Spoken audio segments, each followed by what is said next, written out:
బుద్ధిమతాం వరిష్టం. పండుగతోటి పండుగ మనకి 14వ తారీఖున భోగి, 15వ తారీఖు పండుగ, 16వ తారీఖు ఏ రోజుకు ఆ రోజు పెరుగుతూనే ఉంటాయి కానీ తగ్గేది కాదు. అది కూడా తగ్గేది కాస్త. అందుకని భక్తుల సంఖ్య కూడా పెరుగుతుంది. అంతకుముందు చాలాసార్లు చెప్పాను ఈ విషయాన్ని నేను. ధర్మం ఉంటేనే మనం ఉంటాం. ధర్మం రక్షిత అన్నప్పుడు ధర్మాన్ని మనం కాపాడితే ధర్మం మనల్ని కాపాడుతుంది. మనం అందరం కూడా హిందువుగా పుట్టు, హిందువుగా జీవించు, హిందువుగా మరణించని చెప్పుకునేటువంటి నినాదం చెప్పుకోవాల్సినటువంటి అవసరం వచ్చిందన్నమాట.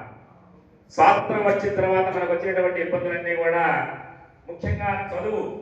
మనం చదువుకున్న చదువు ఏంటంటే అర్థం లేనటువంటి చదువు చదువుకున్నాం. ఇప్పుడు ఒక మాట చెప్పాలంటే ఎందుకంటే అసలు మనం మంచి వెళ్ళిపోయింది. అలత్యాలు గొప్పవాడని చదువుకున్నాం పుస్తకాలు. అలత్యాలు చేసినటువంటి పుస్తకం గురించి మనం ఎక్కువ పురుషోత్తమైనటువంటి రాజుని ఆయన కళ్ళు పెంచాడు.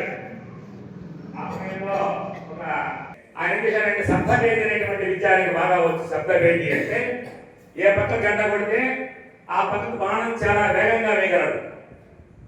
అయితే ఆయన ఉన్నటువంటి భటులు ఆయన కళ్ళు లేవు, కళ్ళు కనపడవు. కానీ ఆయన కళ్ళకి ఆయన ఏం చెప్పారంటే బాగా గుర్తు పెట్టుకున్నాడు. వాళ్ళలో ఒక్కని పట్టుకున్నాడు, ఒక సైనికుని పట్టుకున్నాడు.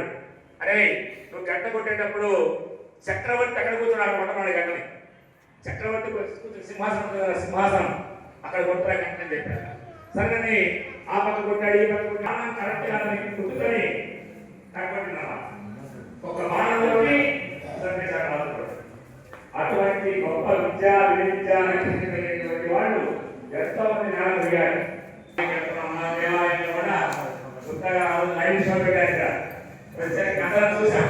ఏది ఆ ప్రతిష్టా కార్యక్రమం జరిగేటువంటి దాన్ని కొంతమంది ఏడ్చారు చూసి. అంటే ఆనందం ఎక్కువైపోయాయి అన్నమాట. ఆనంద భాషలు అంటారే అలాంటి అందరికీ వచ్చినాయి. అటువంటిది హిందూ సమ్మేళనం అనేటువంటి ఒకటి రేపు ఆదివారం RSS వాళ్ళు దీన్ని నిర్వహిస్తున్నారు. ఈ సమ్మేళనం గొప్ప. గణప లోపల ఏంటి? ఎవరి కులం వాడది. గణప దాటితే అందరం హిందువులకి. అది నినాదం. చాలా మంచి ఆలోచన. ఎందుకంటే మనం చాలా మంది చెప్పుకుంటూ ఉంటే సమయం తక్కువ ఉంటుంది కాబట్టి ఇక్కడ ఇచ్చిన సమయంలో పూర్తి చేయాలి.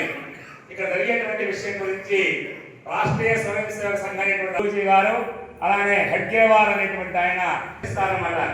ఇప్పుడున్నటువంటి ప్రధానమంత్రి కూడా ఒక RSS శిక్షకే కాకుండా ఆయన ఒక ప్రచారంగా కూడా ఉన్నారు.